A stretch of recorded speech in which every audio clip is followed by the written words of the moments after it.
एक समय की बात है। एक हरे भरे जंगल में एक गधा और एक लोमड़ी रहते थे। गधे का नाम था गज्जू और लोमड़ी का नाम था लाली। गज्जू बहुत आलसी था और उसे हमेशा शरीर में खुजली रहती थी। लेकिन वह साफ सफाई का ध्यान नहीं रखता था, इसलिए उसकी यह आदत धीरे धीरे समस्या बन गई। गज्जू दिन भर इधर उधर पेड़ों से शरीर रगड़ता रहता और जहां तहां बैठ जाता। उसकी इस गंदी आदत के कारण उसके शरीर में कीटाणु पनपने लगे।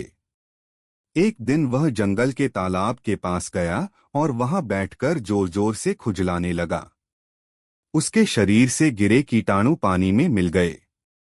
उसी तालाब से जंगल के बाकी जानवर भी पानी पीते थे।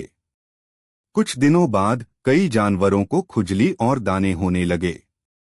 सभी परेशान हो गए और समझ नहीं पा रहे थे कि यह बीमारी कैसे फैल रही है। लाली लोमड़ी बहुत समझदार थी। उसने तय किया कि वह इस समस्या की जड़ तक पहुंचेगी। वह चुपचाप जंगल के अलग अलग हिस्सों में घूमने लगी और जानवरों पर नजर रखने लगी।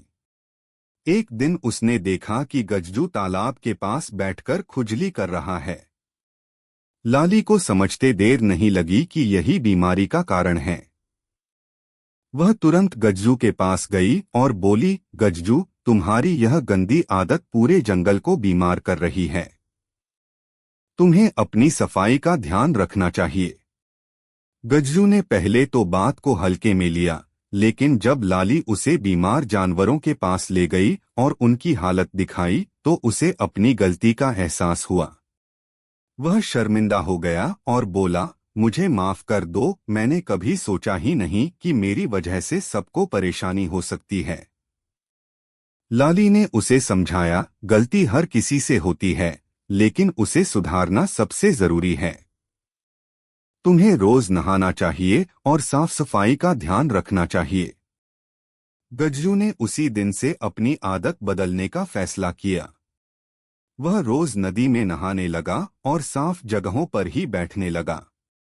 धीरे धीरे उसकी खुजली भी ठीक हो गई और जंगल के बाकी जानवर भी स्वस्थ होने लगे। कुछ ही दिनों में जंगल फिर से खुशहाल हो गया।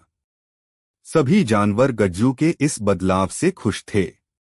गज्जू ने सबसे माफी मांगी और वादा किया कि वह हमेशा साफ सफाई का ध्यान रखेगा। इस कहानी से हमें यह सीख मिलती है कि हमारी छोटी सी लापरवाही भी दूसरों के लिए बड़ी परेशानी बन सकती है। इसलिए हमें हमेशा साफ सफाई और अच्छी आदतों का पालन करना चाहिए।